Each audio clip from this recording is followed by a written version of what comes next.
Awesome. Well, welcome back to our Treaty Week events on our Wawin Damagaewan Day. Miigwech Stephanie for that great overview on our use and occupancy mapping research. Now we're going to switch topics and go to our mapping tools. So we're going to pass it over to our GIS team, Nikki Reckley and Jenny Lee Naview, to walk you through our portal. So take it away, Nikki. Miigwech. Ani, Bojo, Nikki Reckley, Dijmakaz, Wanapatebing Ndonjaba. So I'm really happy to be here today to guide you through some of the tools we've made, as well as give a little bit of training to what we're doing and how you can help us out. So I'll let Jenny Lee come in and introduce herself before we get started. Ani, my name's Jenny Lee Naview, and I am the GIS technician for Robinson Huron, Wawin Damagaewan. Okay, so I'm going to start us off. So I'm going to share my screen and bring you into the portal. Jenny Lee will go more into depth about creating a map within our portal, but I'm just going to share with you some of the layers. So this might be repetitive for some of you that have joined us at Treaty Week last year. This is a tool we started building right off the hop, and we're still working hard at it. So any feedback you have if you use the tool, please reach out to us, email us, and let us know how it's working for you.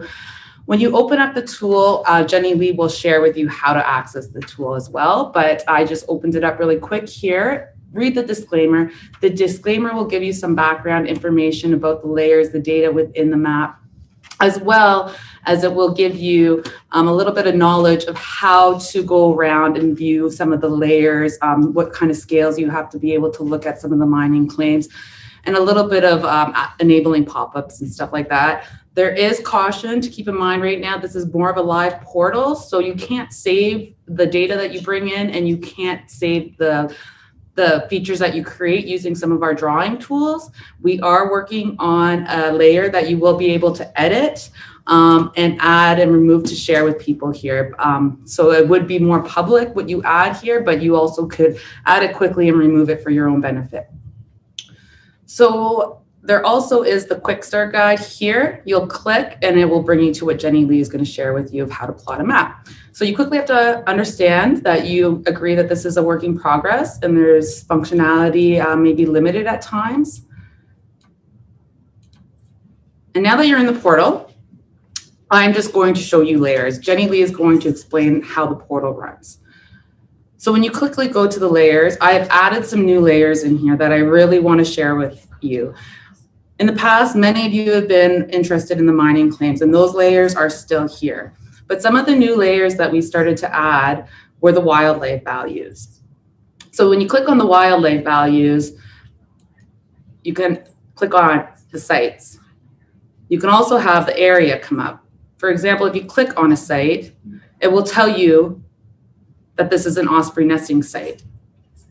Keep in mind this data that is within the portal is ministry, provincial, governmental data. This is not the Robinson Huron Wawin Damagaewan's data. We have a few small layers here that we created, but the majority of the data has been listed where it comes from: Land Information Ontario, Natural Resources Canada. So keep that in mind when you're viewing the data. Another thing I wanted to show you quickly before Jenny Lee gets started is how you can open more layers. You can zoom in here. Again, these are the new layers added. So you can see this is a white-tailed deer wintering area, overwintering, it says. So you can get a lot of information out of the pop-ups. Now, sometimes the pop-ups won't work for you. So you need to be able to know where to go to get them to open. Right here, it says disable pop-up. And now I can enable the pop-up. So you can turn your pop-ups off and on. You can also view the data in the attribute table. So that's where I'm going to go next. But let me turn off all of these. I like to bring you back home. And then once we have everything off, well, you can see if I had a layer on and I go down to this arrow, it will bring me into the attribute table for the RHW communities, letting you know some information about that community. But what I want to show you is how you can filter data through here. I want to show you on a more simpler layer. So I'm going to open up the Ontario Dam layer. It's a little bit more simple than the mining claim layer. I can turn off this layer to keep things good. You'll see that this is not updating, so you need to go to the layer you wish to look at, and you need to view it in the attribute table. Now, once it's in the attribute table, you can start to query, filter, we call it in this tool, but it's kind of like the SQL.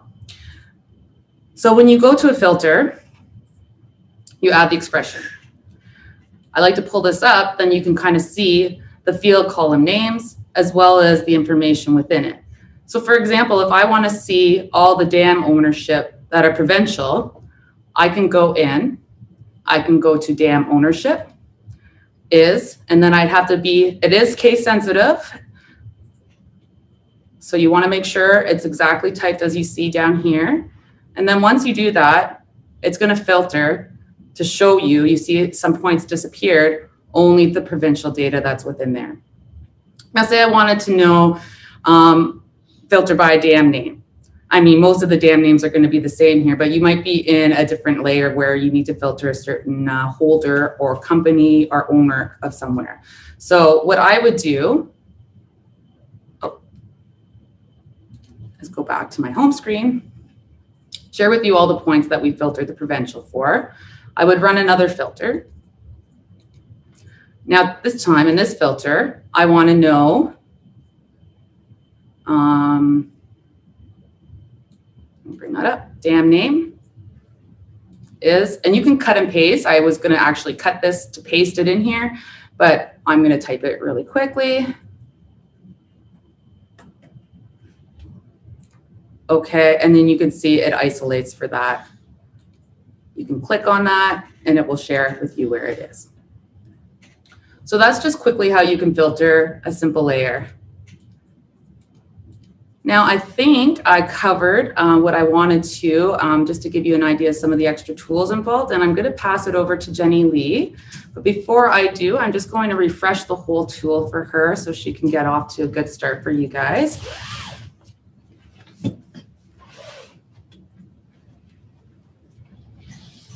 You can just Move over. Yeah.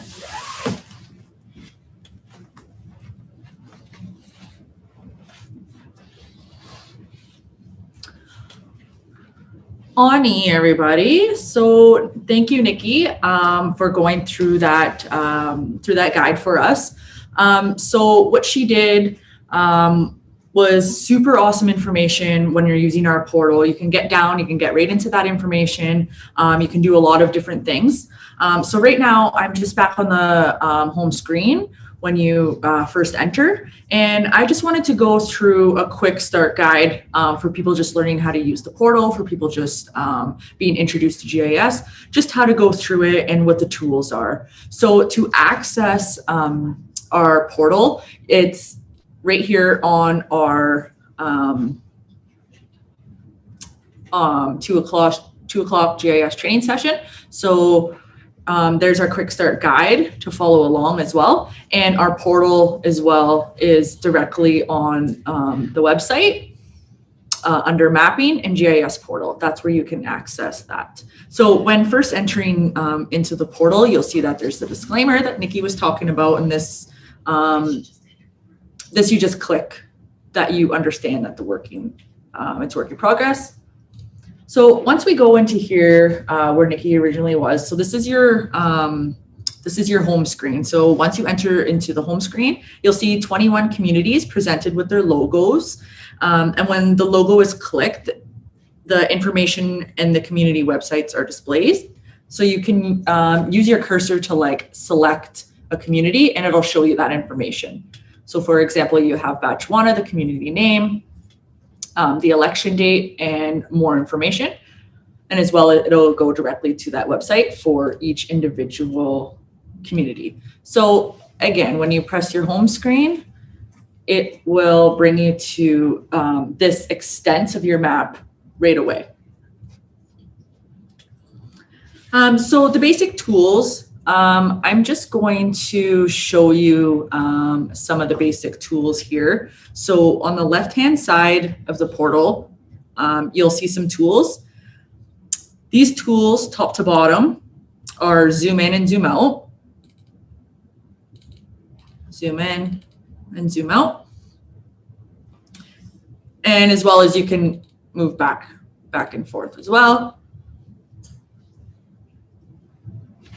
And of course, you can just use the cursor to move around your map if you wanted to. So there's just some tools here that I wanted to get you familiar with. And then when you press the home, it'll bring you back to that map extent.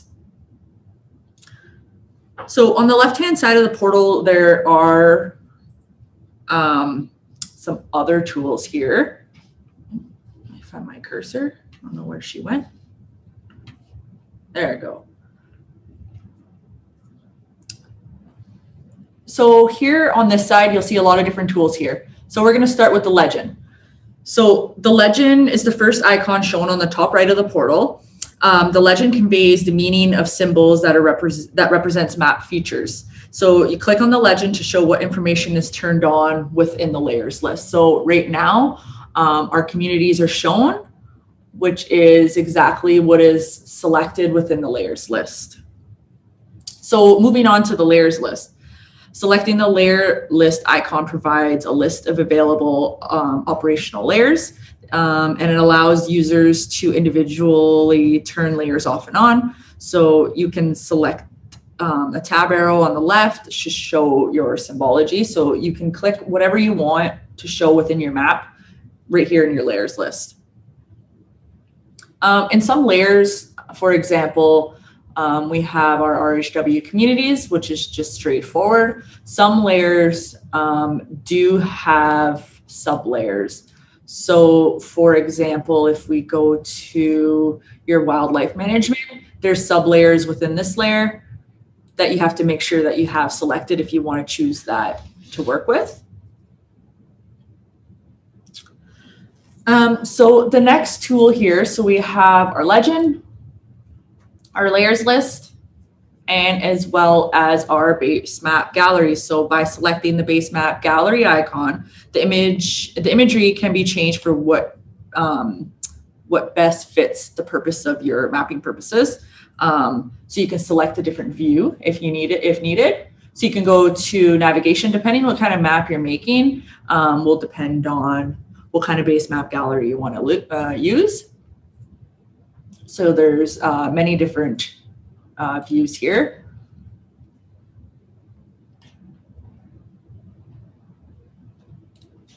And here are just some of the other tools here that are super cool when you're in there making your map. So we have the swipe tool here where you can see our communities here. And when you're swiping it left or right, you can see how they disappear and come back.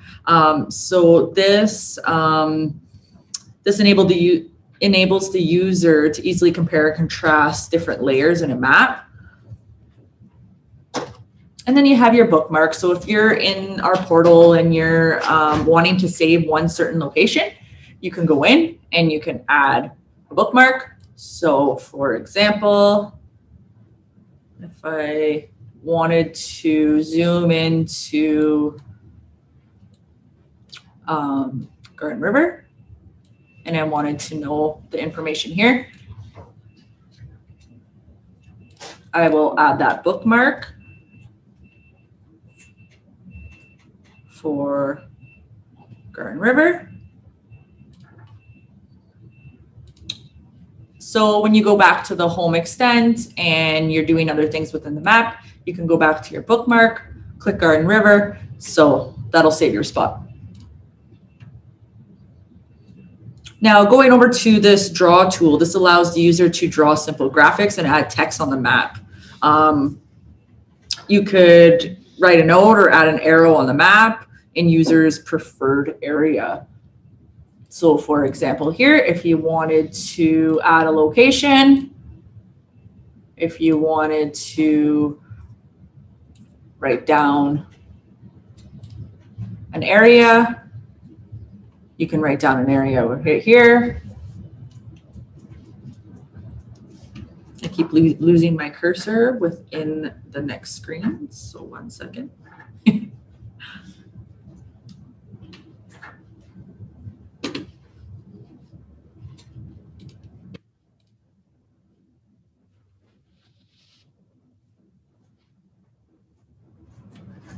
Should be coming back. No, the other way. Thank you. All right, so there's a couple icons up here that you can use, and this one as well is a share tool.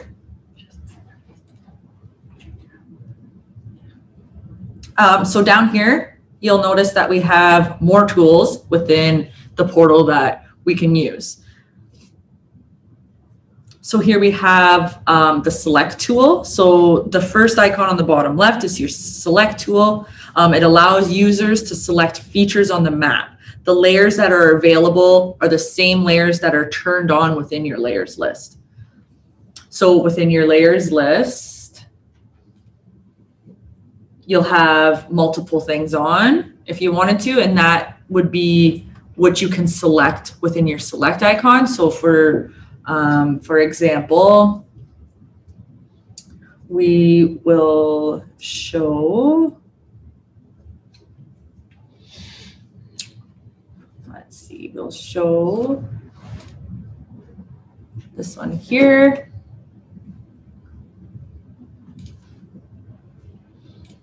Which is our boundaries. If you go into our select list, now our boundaries would be listed.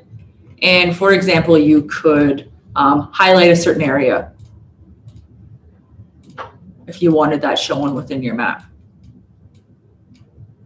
There you are. And then you can clear. Select. Highlight.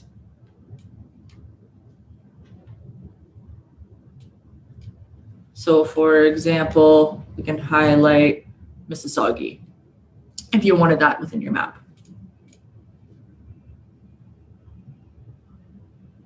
So there's a lot of other tools here that are super important. So in our new release, our new magazine release that just came out,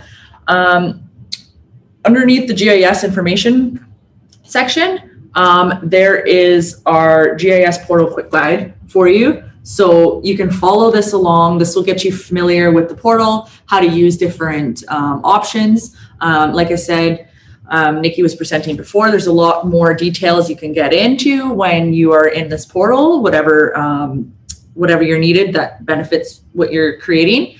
And then there's all these other tools that you have to get used to and stuff like that. So I'm just going to show you another awesome, cool idea. So if we wanted to do a print map feature and show like our communities outlined here,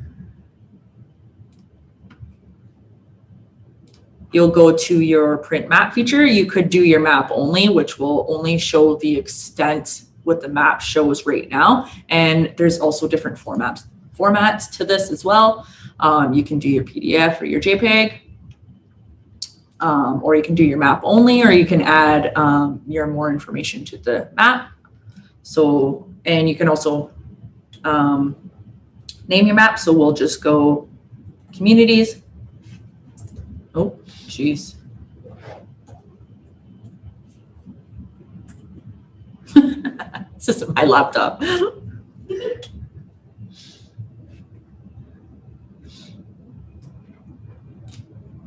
All right. And you can go to the advanced print as well, and it'll show you like certain scales. It'll show you the map size only, your print quality, a whole bunch of other things that you can get into in here. So we'll just do, say, for scale, a map title. We'll do a landscape, and we'll just do a JPEG. And when you select print, it'll create your print right here for you. And depending on what you're printing, it may take a little bit to load. So do have patience when you are loading like some mining information and some damming information. It does have a lot of information depending what you want to select. So once that's complete, you can select it and it'll open for you. And then there's your map. So we do have in our layers list a lot of information. And like Nikki was saying before, this does come from the government websites that we accessed information from. So there's a lot of information here that she was going through, and which is all super cool stuff. But if you did want to add your own, there is this add data button. So you can search some information. There's a URL you can add if needed, and then there's your file. So for example, you'll select, if you wanted to add your own information to the map, you'll select file and browse. So when you go to your browsing, it'll bring you directly to your files that you have on your PC. So for example, I am going to select the Manitoulin place names, which is some information that we gathered previously together, Nikki and I. So when we're adding our own information, there it comes up. So, and then you could go and you could select, you can zoom in and select some information if you wanted to, and zoom right into that right in. And then it'll show up in your layers list because you added that. So you're gonna want to select the 3 buttons here and enable or disable your pop-ups each time, just to double check.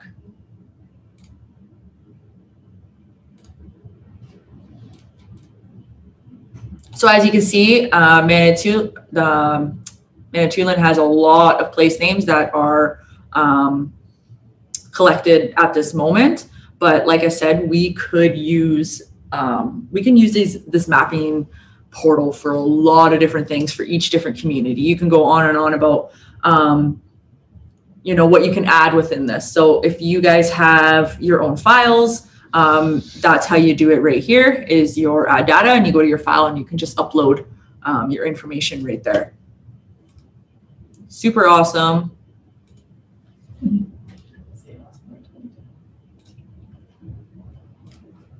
All right, so yeah, that's just the basic steps of how you can make a map using our quick start guide. Like I said, the access is on our website and as well in our second magazine release. And yeah, so I hope you guys are able to follow along. I know sometimes it jumps all over the place, but we just wanted to give you, I just wanted to give you like a that quick start guide of how to use those tools, what those tools are for, why they're there, and how you can use your own, how you can create your own map for your own community. Miigwech. Miigwech, Jenny Lee. Thank you for sharing that with us. And so now, since Jenny Lee's map she was showing is still on, I'm just going to clarify these Manitoulin points. This actually came from a map from last year's Treaty Week that was shared with us by Josh Manitowabi. I was directed that the map was created by Frank Myers in the 1950s, just so you have an idea that these place names are from that source, and when you click on them, you can see the name that was given. So I want to take you, I'm going to leave this open, but I'm going to take you to some of the surveys we're creating and kind of show you how this one could benefit us, and we can add it even to our GIS portal for community and for the public to see in the future. So we've worked hard to create this survey. I'm not going to read it through for you. You can find this Danakiwanan as places, and you can find this on our website. We're really hoping that the community will contribute to this. We really want to have a map at the end of the day, not today, but one that is our base map for our, and just having our Anishinaabe-Moan place names on here, and maybe the waterways and some old trails, because all of the base maps you find publicly have all these border lines, and you know, we really want to take those all out and create a nice base map that we can use in future projects. And for our historians, this is a request as well from some of those historians we work with Heidi Bohacker as well as Alan Corbier.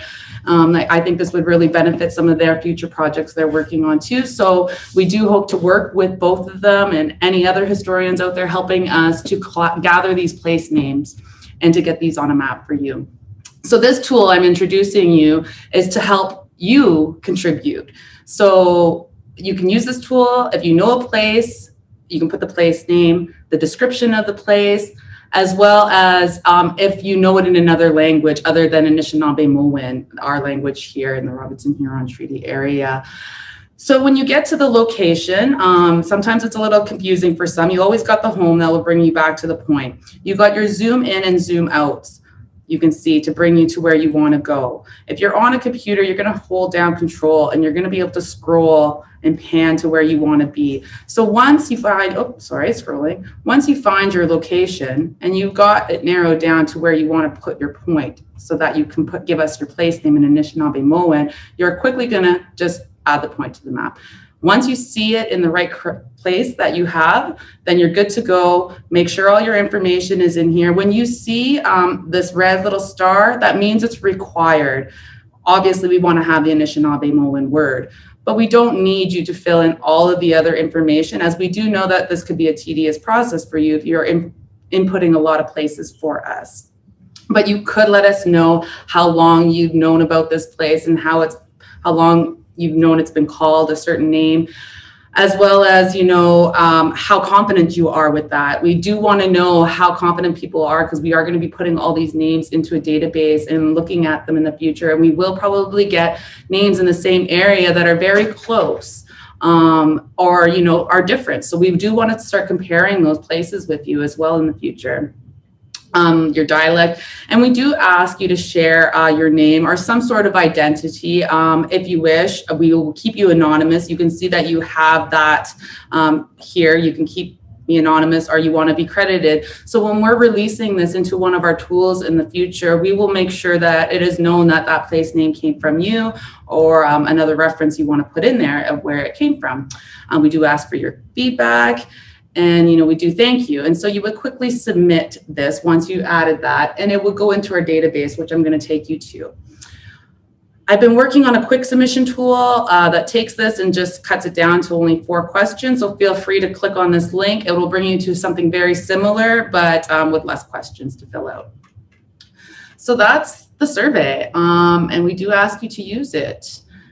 I'll show you what happens once you put the data in there and what we get access to. At this time, I am the only one that can access this data, me and Jenny Lee, as it's housed within our RHW GIS system. But I will be showing you how we're going to quickly put that into the GIS portal. This is all the information we're kind of gathering. This is like the attribute table and all the fields. You can see that we've referenced some here from a book, and we use the, I'm in the wrong one, the Ojibwe Fierro dialect, and this was a book that was recommended to us for our language. So, I even got some of these names right out of a book to put on some of the locations, right? So feel free to use any of your resources out there to help add to this tool. Feel free to reach out to me or Jenny Lee and provide us with maps, and we will do the work by adding all the places in, and you don't have to do that stuff, because we know that this could be very tedious process for some. Some might enjoy it and others might want us to do the work. So for example, once you give me your data and it's in here, I quickly export this data. I can export it into any shapefile, Excel file, KML. KML is something that you can bring into Google, and then I can pass this information over to others.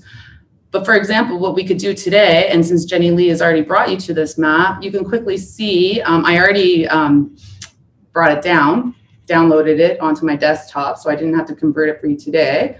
And if I take former place names for Manitoulin off, you can see that we'll be able to do the same thing Jenny Lee did. I'm bringing you through this process quickly one more time, just so you can see that the data that you would give us, we can quickly add to a map like this and share with you publicly after. And so there you go. You can click on the points. You can see who collected the point, where we referenced it from, and the name of that place. So that's the survey tool. I'm going to start closing some of these down as we're going through them and working our way through this training session. Now, I know a lot of this now is not going to be so much training. These are more tools that were created so that you can help us, but I guess we want to train you how to use them. So do reach out to use the Danakewin Places tool for us. So I'm going to leave that. I'm going to leave this. So we haven't released this tool. This is something that we're working on, and we're calling it the environmental impact tool, and which we want to capture with this tool. And again, this information would be private. It would be protected. It would be in our database only. It wouldn't be put into a public database at this time. It's something that we would want to share with the land offices in each of the community, like who the lands and technicians people are within your communities to help you see what's going on. It's also the resource for community members that are out there on the land when they see something that's happening that they can report to us, and then we can report this to the communities. So for example, you would put what you've seen was observed. Maybe it's a dumping site. Maybe you were walking through the bush and you've seen somebody pulled up with a truck and dumped about, 10 tanks of oil drums in your area, in your community. Well, you can write that down here. And again, you can actually put in what kind of impact it is. A spill.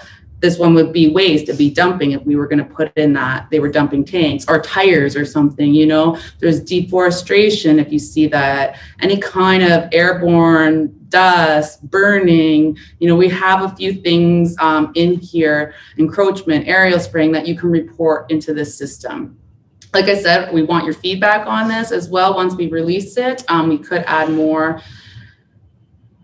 information into the impact types as well. So again, just like the place names, the Danakiwanon tool, you would go into the map the same way and put your point where that concern is, a date and time of when you've seen this concern was recommended. We also have some things you can answer of what is the impact affecting. Is it water, vegetation? Maybe it's everything, and you want to say all are affected. And then the impact source. Where do you think it's coming from? Do you know? You might not, but you might know it's industrial. You might know it was public or from a recreational, people camping and, just like not respecting the land where they were. So we have all of this information in here. This tool will hopefully get released in the new year, if not by the end of this year. We do have to go through a couple more review processes on it to make sure it's ready to collect the information and that we're comfortable with collecting that information from the community. So I'm going to give it back to Jenny Lee to go through some of the amazing virtual tours that we were creating. And I'm here with her to help guide some of that, but I want her to take the lead on this one.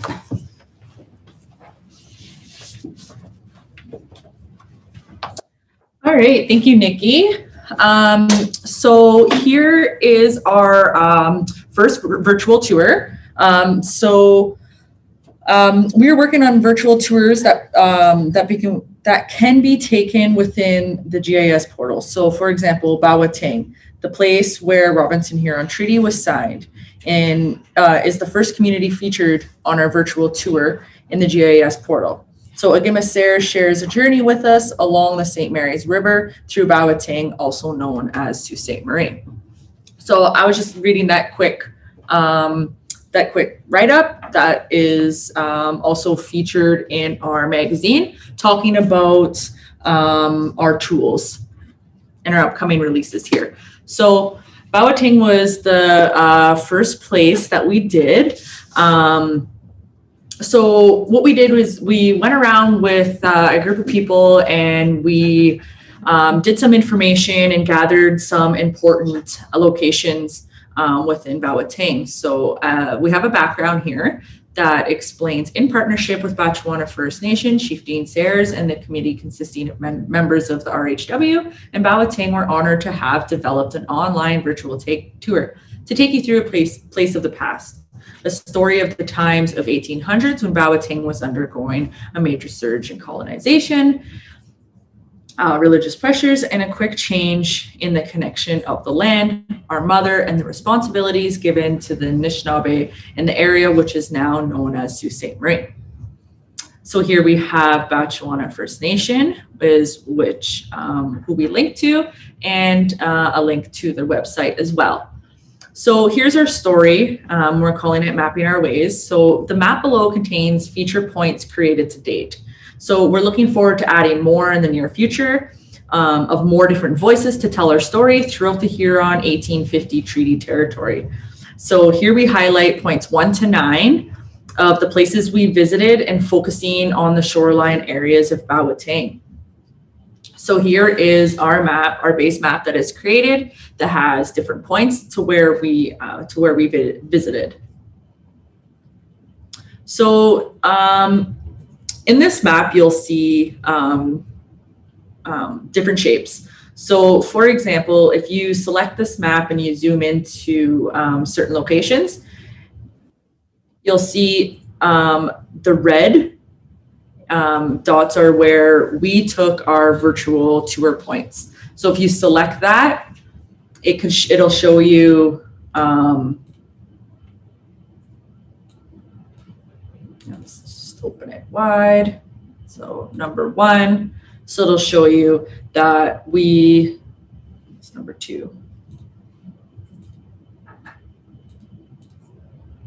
There you go. It'll show you that we started at Topsail Island.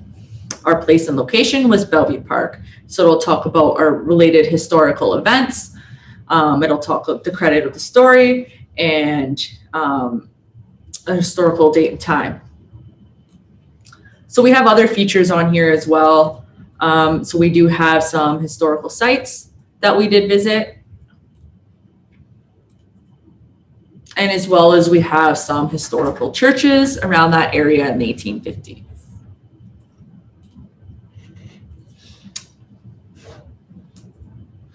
So when you're going through the map, it's super cool that you can see how the map takes us through that virtual tour of where we went and you know what we did. So we'll start with number 1 here, and it will show you right on the map where we were in that exact location.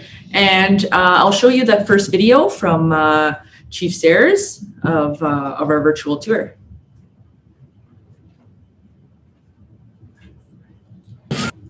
Anin Bojo, Ogema Never Negojing.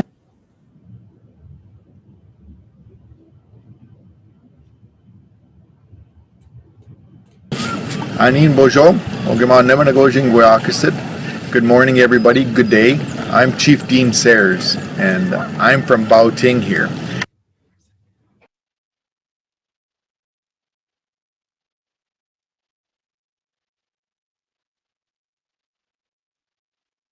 And I want to welcome you all to Bauting, and also welcome Anin Bojo, Ogema Never Negojing Guakisid. Good morning, everybody. Good day. I'm Chief Dean Sayers, and I'm from Bauting here. And I want to welcome you all to Bauting, and also welcome you to our virtual tour. We're going to try and provide you with a little world view from an Indigenous lens today. And we are really excited. There's a team of us that are putting together some thought for you, some insight, and we hope you enjoy that. This first stop is an area on the lower St. Mary's River, which is a few kilometers from the International Bridge.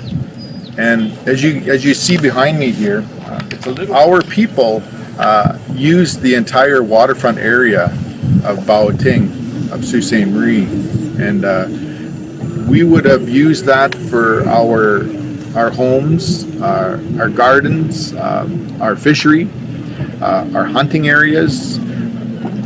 We as a people work with and in harmony with the environment. The people of Bauting, the center of the Great Lakes, the capital of the Great Lakes, have always been in the custom of providing support, headquarters for governance, a spiritual location. We had responsibility and obligation to look after this area, and we've done that since we came to this area as we were lowered from the spirit world.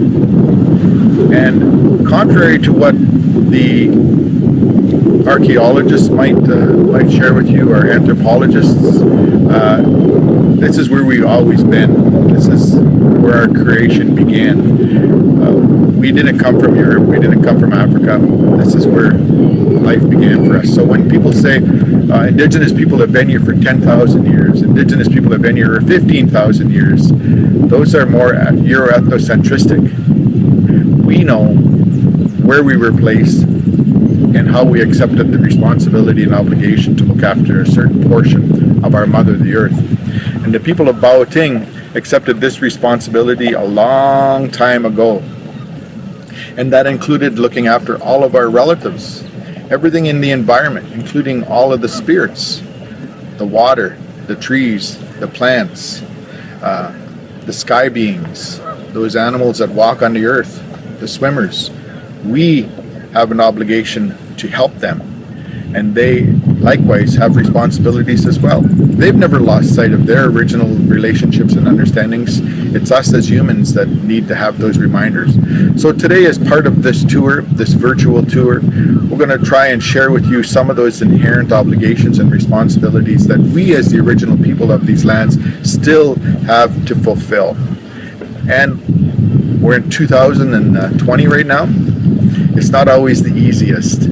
We have many relationships to manage as far as being able to fulfill those obligations is concerned. But we're doing a good job. We have some really good partners here with representatives of the Crown and the city of Sault Ste. Marie and all of the people that live in this community. So we're looking forward to sharing a few more insights with you. So let's get going and let's move up the shoreline a little bit here, and we'll have some more thoughts, okay? Thank you.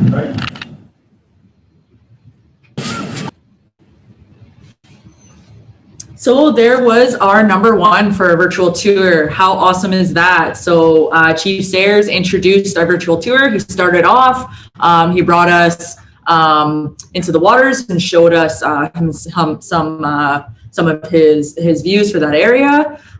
So super awesome to be able to capture this. So I'm just gonna go on and show you a few more. So I'm going to go back up to,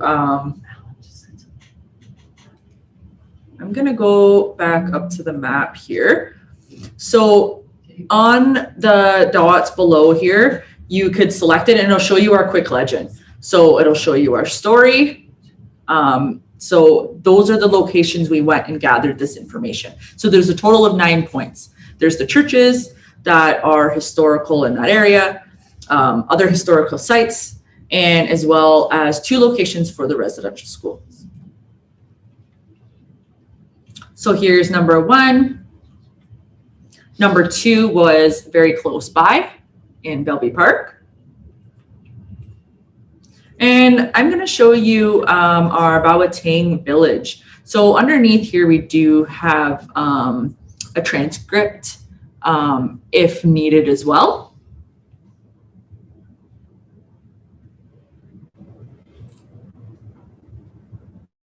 So here we're going to go to point 3, the village. Good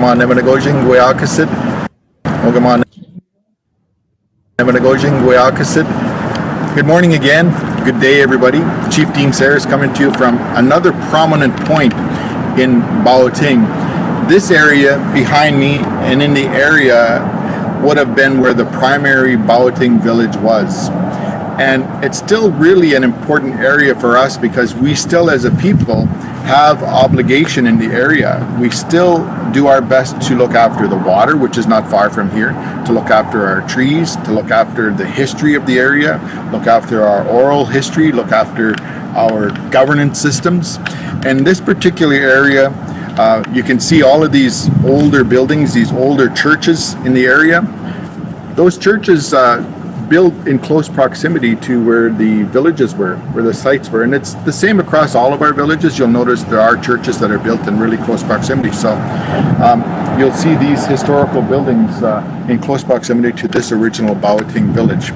This Bauating village was a center of governance. We had our own governance systems. We still have our own governance systems. Where we are today in our evolution, we are reclaiming our original governance systems.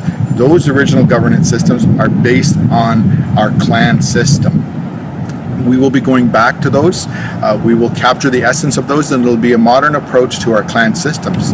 This was the center of governance for the Anishinaabe, for the Great Lakes, and it will be again as prominently representative within our governance systems in the future. So that's the downtown Bauting area. We're going to head to our next spot right now, but we really look forward to you joining us at the next spot. All right, so there's our location number 3, Bauting Village. So like Chief Dean Sayers was saying, we are located in front of those churches that are very historical, came in and was built in the 1850s and prior to the 1850s. That's where our people lived and where our village was. So that's definitely a very important site and historical area to take place. So we ended up here, so you can see in the map our location number 3. So we'll move down to number 4 as well, a downtown area. And we'll move over to number 5, which is the governance, so closer to the water here. And number 6 here, right, Sault Ste. Marie Canal area. So this is the Northwest Company Post. So I'm going to play this one for you as well. Ani Bonjour, good afternoon, everybody. Good day, everybody. Chief Sayers coming to you from downtown Bauting. Downtown Bauting is how we say it in our language. Taking you to these prominent places on this virtual tour is really interesting. Even for me, it really reminds me of the unique worldview that comes through our lens as the original peoples of these lands. And we're still here. We're still prominently represented in Sault Ste. Marie and Bauting. We anticipate that we are upwards probably around 20,000 in the area, because there's a lot of transient population as well. So we do expect that those original agreements, the history is reflected in how we manage our relationship today with the newcomers to these lands. And behind me here is a plaque that recognizes this area, and we're not far from the International Bridge. We're not far from the old paper mill. We're not far from the rapids, but this is where the old Northwest Trading Company had their trading post. Then it was in 1850 that they decided that they would have the signing of the treaty here in the trading post. So they moved all of the furs out, they moved everything out of the trading post, and we came in to have the discussions around the treaty. The treaty really allowed for the establishment of Sault Ste. Marie in 1850. Any other land assertions and acquisitions that were embarked on by the newcomers to our land were actually illegal. They couldn't register their lands, they couldn't get title to their lands because there was no treaty. All of the land acquisitions, including the mining interests in the area that were in place prior to 1850, were illegal. It was the leadership of Bauting, the leadership of Batchewana, that actually collectively stopped an illegal mine about an hour and a half north of here at Mica Bay, and that's what led to the treaty. Initially there was only one treaty, the Robinson Treaty, that was being proposed, but in order to legalize that Mica Bay mine, it evolved into 2 treaties, and 2 treaties that were signed a day after each other. First of all, signing off on a treaty with the Superior Treaty that allowed for the legalization of the Mica Bay mine, because there was some reluctance on the part of the leadership at the time to endorse and participate in a Robinson Treaty for the whole area, because there were certain compromises that we weren't going to make. Eventually, there was the subsequent Robinson-Huron Treaty that was also signed here. This is a really prominent area. You have to remember that treaties and international agreements, nation-to-nation relationship agreements like the one that was struck here in 1850 are really important to our nation. They are spiritual. They include our ancestors. They include all of creation in those agreements. This particular treaty is still revered today. It's still sacred to us. We still have ceremonies. We still annually commemorate this relationship that we've struck that opened up the Midwest, opened up this area that allowed for the establishment of Sault Ste. Marie as an example, and many other municipalities in the original treaty area. So this is a really important area, and I encourage you to acknowledge that when you're in the area. This is where the overall governance agreements between the Crown and the Indigenous people in the northern part of the Great Lakes was established. Pretty powerful area. So we'll see you at the next spot, okay?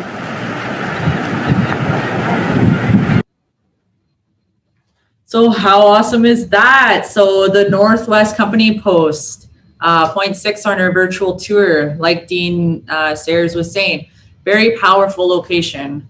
Again, this was the location where that treaty was signed. So definitely an important part to add to our tour.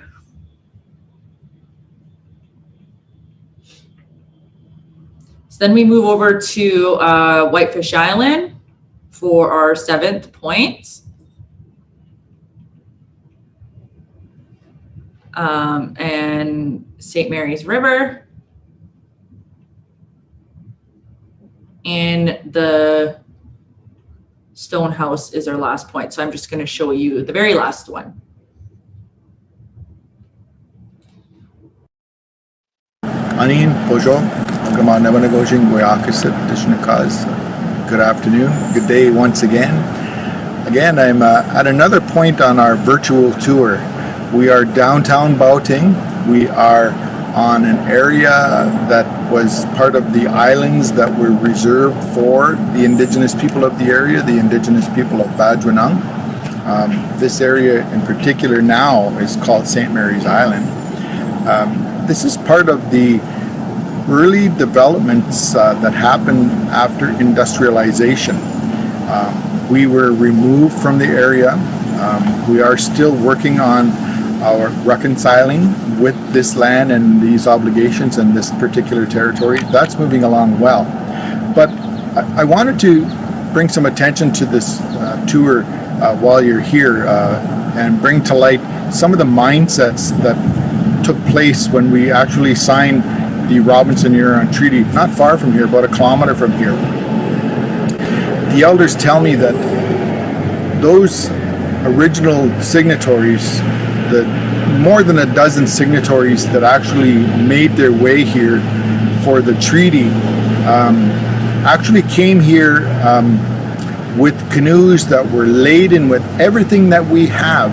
Our canoes were so full. Our canoes had our furs, had all of our relatives, the moose, the deer, the bear.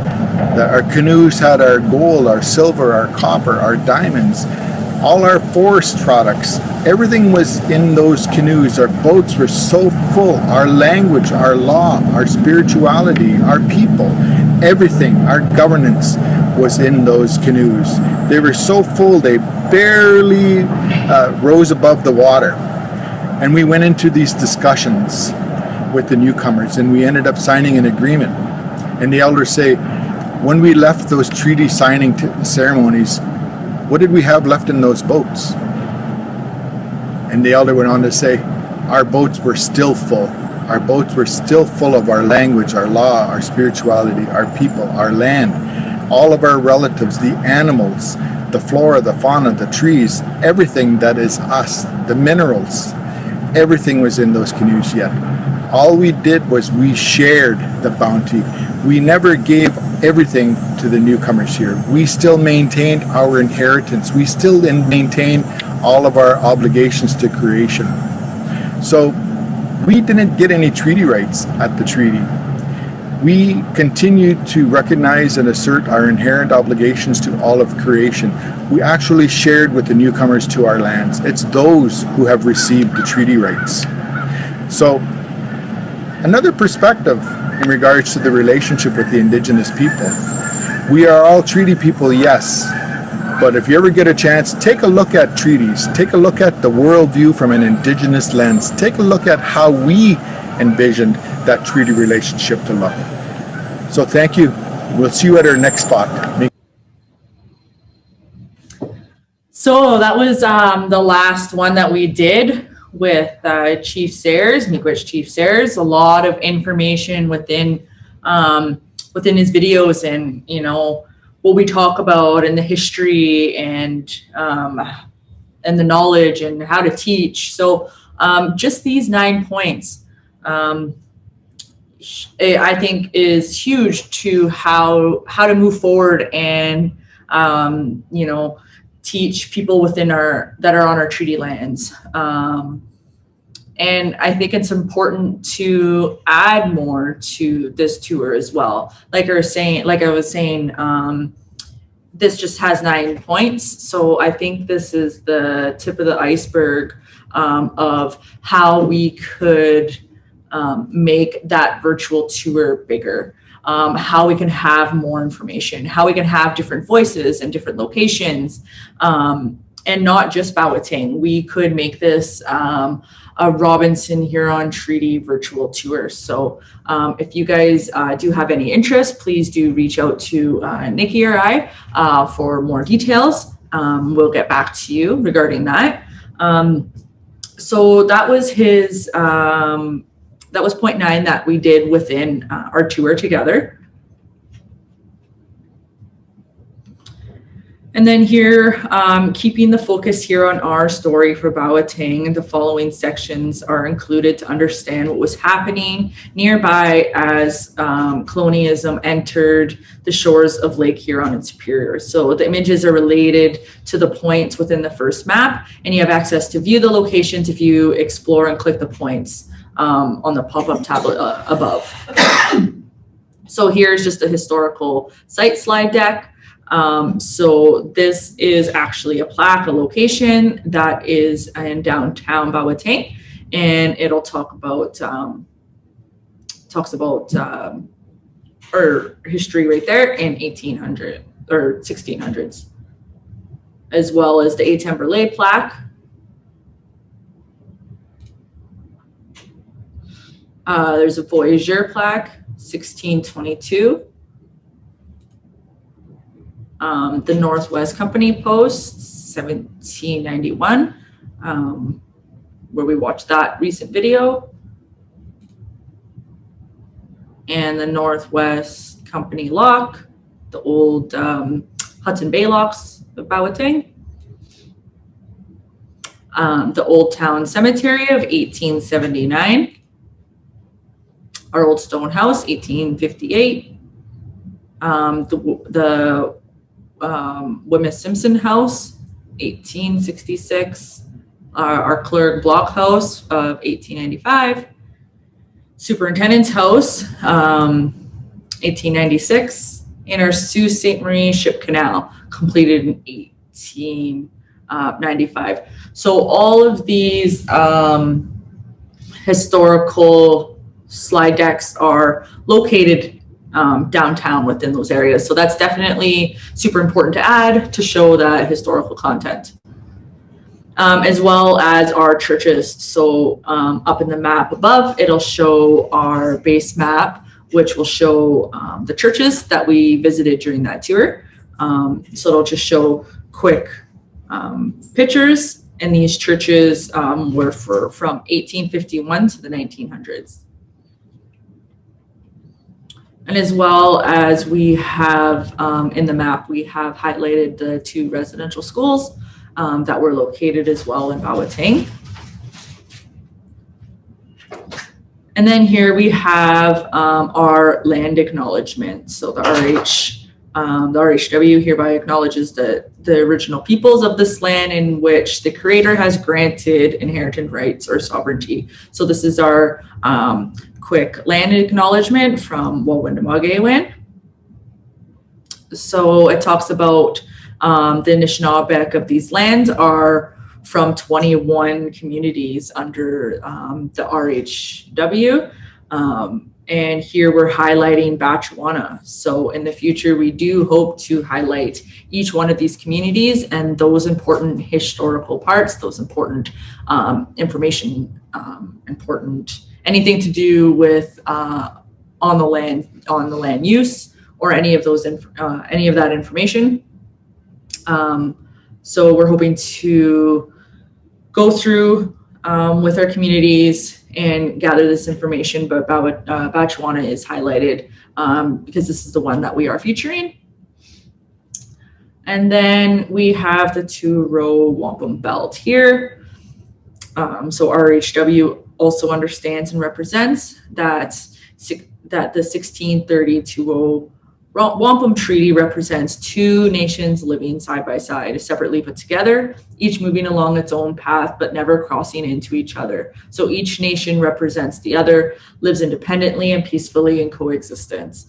So that is what we're trying to represent doing our virtual tour as a community, as a whole, in our Robinson Huron Treaty. And then an acknowledgement to the developers. So yeah, so up here, there's, you can access the information here along the sides. And there you go. So that is bauer, a place of the rapids. Like I was saying, it was a pleasure to put together this information and gather all that awesome details. And we look forward to doing it again in the future. Anything you would like to add? Oh, no, I think you did a great job, Jenny Lee. Thank you for sharing that, miigwech. Like Jenny Lee said, this is just a small percentage of what we want to do. We want to do this for the whole territory, for all our treaty area, and we got a lot of work to do, but I'm going to take you into the next little piece we started just this summer. So we'll close that one down. So this summer, Jenny Lee was very much involved with this as well. She worked closely with one of our summer students, but she's been pretty busy, so I'm going to take the lead on this one for her. So we created a virtual tour, Talking Treaty. Now this is going to be with our youth and the journeys that they took, how they visited with the elders and the storytellers and the ones using and living off the land. So this is also just a quick sneak peek. This one hasn't been released. It's not on our website yet. We will be polishing it off to get it up there before the new year comes, though. We have a few more pieces to add of what the students collected. So here's to introduce our students for the summer. We had Gracie Madaman, and she was from Atikameksheng First Nation. And then we had Isaiah Nielsen, who was from Batchewana First Nation. So I'm going to do the same thing Jenny Lee kind of did, and I'm going to bring you through their points of where they visited. This is just a quick map to share where they visited and the locations that they were at. If you click on these, you can see that there is some information. This one says it's Gracie Mandaman because this is her introductory video, just to introduce herself. And this is the community she's from. For example, you can click on these points and it will tell you once we get to there that who the participant was and what story they were talking about. So bring you down. Again, it's like Jenny Lee had, it goes to a point, guided tour map. I'm gonna maximize, so you can mute me, Matt. My name is Gracie Mandaman. I'm from Atikameksheng and Anishinaabe First Nation. Is this your first job? Technically, yes. I mean, I've done some other things like workshops with my grandma. Like, that's about more like my berry fast and stuff, rites of passage. And those are kind of like part-time. I do them from time to time now. This one's kind of just like a summer job, I guess. I've never worked with a MacBook besides in school, but they were like old MacBooks, and then like cameras. Never worked with a camera before, like I mentioned. Do you feel comfortable with your equipment? Yeah, I do. I feel pretty comfortable. Not too overconfident but I feel comfortable. I feel like I'd be able to work with it for the period of time we have here when I'm working with the Robinson Huron Treaty. You like being outside? Yeah, I don't really like being inside too much because then I feel like a little bit down all the time. Outside always gets my serotonin up. Well, tell me about some of the places you like to be outside where you're from. Oh, my camp. We just got a new lake house down in Killarney. I'm usually there every weekend almost. It's really nice. We have Okay, so that was introducing Gracie, and now we're going to introduce you to Isaiah, who was part of the summer journey. I'm Isaiah Nielsen. I'm from Goulet Bay. I live in Goulet Bay. That's where I grew up. I made a living there as a fisherman. I was a commercial fisherman, like my grandfather, lots of my family before. Fish outside of the Goulet Bay Point to Persian Island. Yeah, I feel like I've learned a lot. Never handled cameras and computers in this way before. It's a new learning experience. It's pretty cool. Everything's new.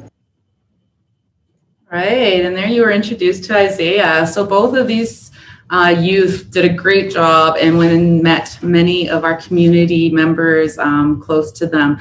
So first we're going to introduce you to Gracie's Nokomis, Mary Elliott. Dojo, and the way I'm gonna do, Niwanon, the go, Jenke Dodan, Beneshi Don Wema, Tick Mixing Mishnabik don't ba, Mishnabik Kwendao, and Sagamandi.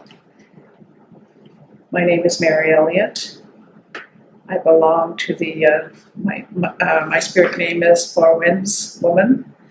I belong to the Turtle Clan, Bird Clan family. I am a Anishinaabe from Atikameksheng Anishinaabe. And I follow our traditions and culture. Wawindamage Wen means, to me, it's a family coming together to help with the treaty agreements, to work with they're basically a political body to help with the treaties that were signed years ago, and they're trying to ensure that we as First Nations people will regain, I guess, our treaty rights. So to me, they're a group of people coming together to help with this Robinson Huron treaty. And there you had Mary Elliott. And this is just a great tool right here we're sharing to share their voices. And right now, what does Wawindamage mean to them?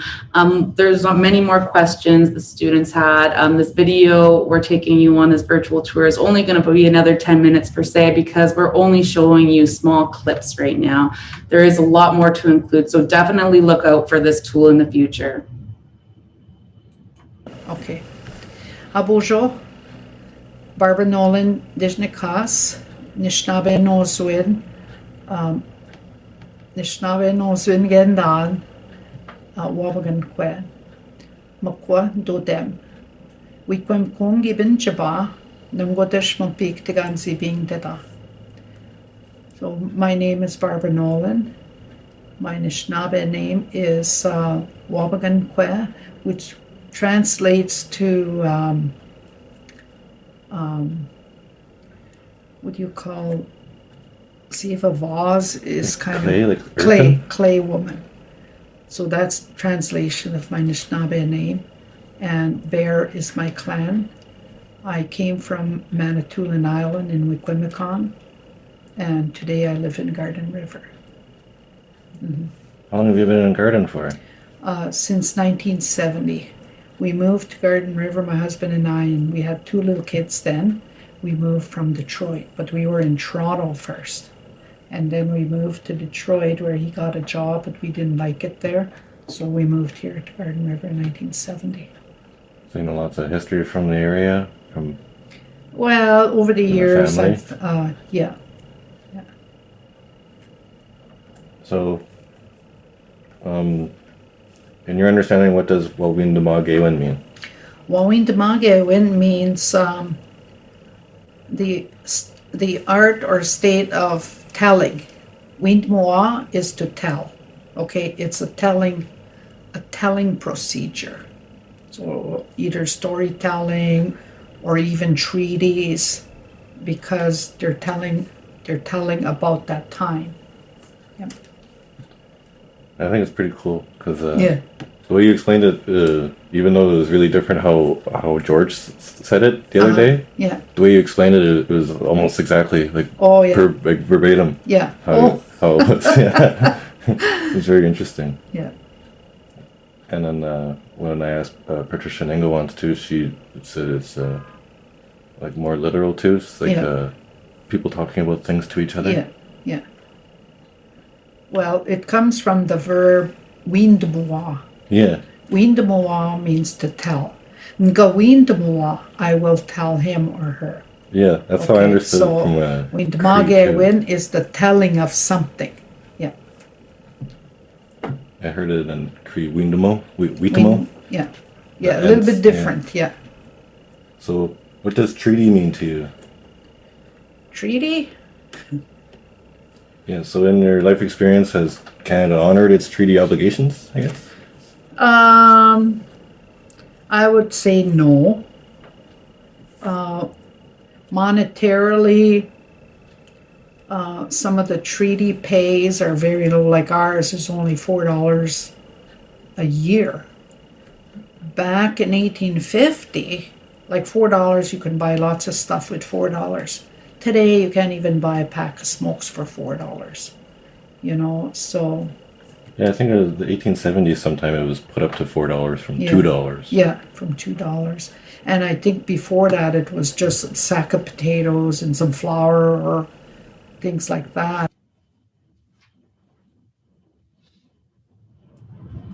And there you have visits with Barb Nolan.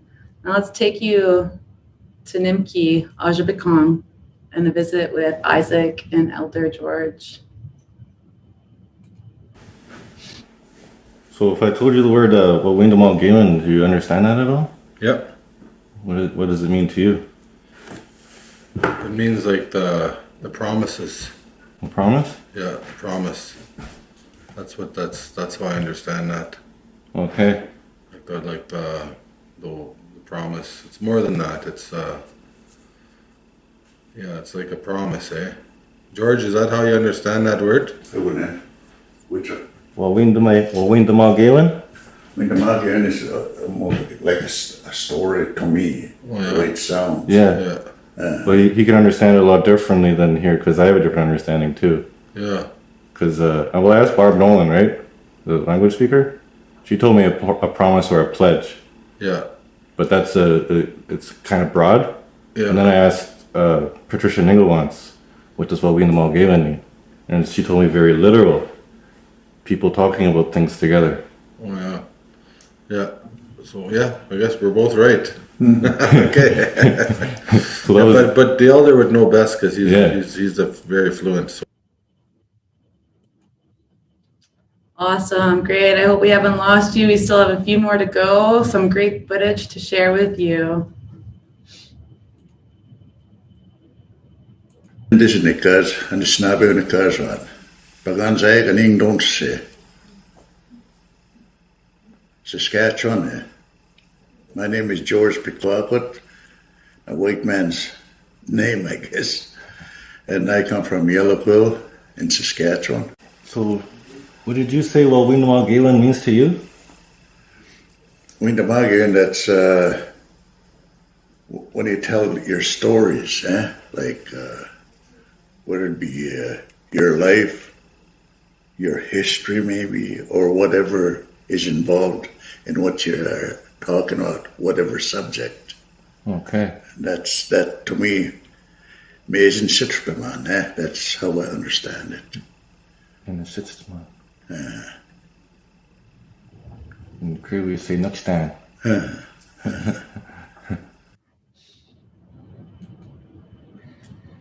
There you go. So you see I went, and there is more videos, but I'm not going to take you to all the videos today. So let's go on to the next site, which is here, Wild Rice with Theodore Flemon. So now we're taking you to a Gracie interview. Can you share a little bit about your about the wild rice down here? Wild rice? I knew I was coming down here for a reason. Yeah. The wild rice, they harvested that here right up to the early 60s. That's when the people that were here that took care of the rice, that's when they left the site and they moved to Wiki. So basically the wild rice was left here alone for this number of years until about, I guess, 10 years ago now, which we didn't know that there was walrus here until we had the meetings with the elders, and they said, why don't you guys do something about our walrus that we have in Point Rundin? So we got some money, the department got some money together, and when we did a survey with the elders, we brought the elders out here to show us where it was. And then after that, about a year after, we took training in Watersmeet, Michigan. And since then, we've been trying to improve the walrus bits. Like if you reseed it, you're not guaranteed a crop the following year. That seed may sit down there for 10 years. So we're still well trying our best. You should. Awesome. There you have it, visits with Theodore. Now we're going to take you to a couple more locations. This one, we go to the pictographs with Theodore.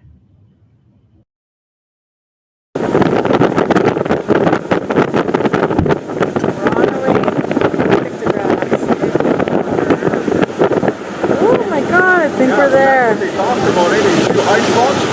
Yep. Maybe I'll get Theodore to share. Perfect. Yeah.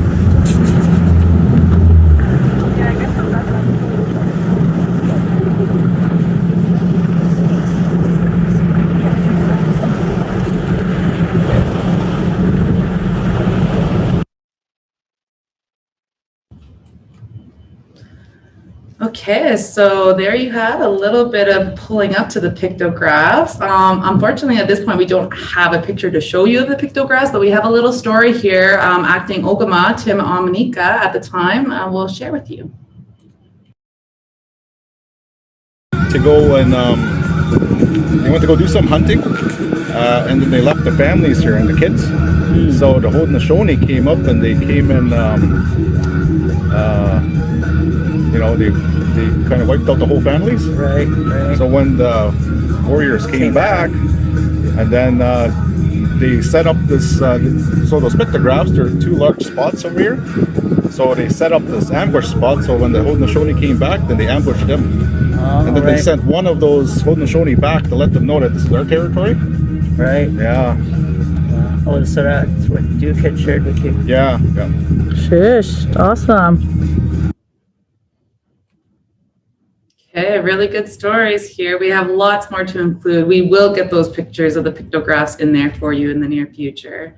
But we do have one last site. Isaiah takes us on a nice little footage glimpse of the Egawa pictographs.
So there you have it, a sneak peek at our Talking Treaty with the Youth. We have a lot more to add, a lot more to come. You can see how difficult it is to get to these pictograph sites. So We look forward to talking with you in the future, sharing more of our tools, but most of all for hearing from you and letting us know how you could help and participate with some of our mapping projects. Miigwech. And don't forget to check out the Robinson Huron Treaty Times that are delivered within your community. So on page 38, we start the GIS program update. So this does go through our story about Ting and how we want to move forward, add more places, add different voices, and continue the process for the entire RHW community. Talks about our youth story and how the youth stories featured the voices of the youth through their lens. Talks about our nation to nation, upcoming nation to nation information, and then as well as our place names and the GIS quick guide portal. So just for a recap, all that information and all those tools we just shared with you, you can get more information here and as well as our website. So miigwech, and I hope you learned a lot. I know it's a lot to intake. We could have went so much broader with this. We could have went more easier with this. You know what I mean? Like the GIS portal is so important, and I hope you guys can use that within your community. Miigwech.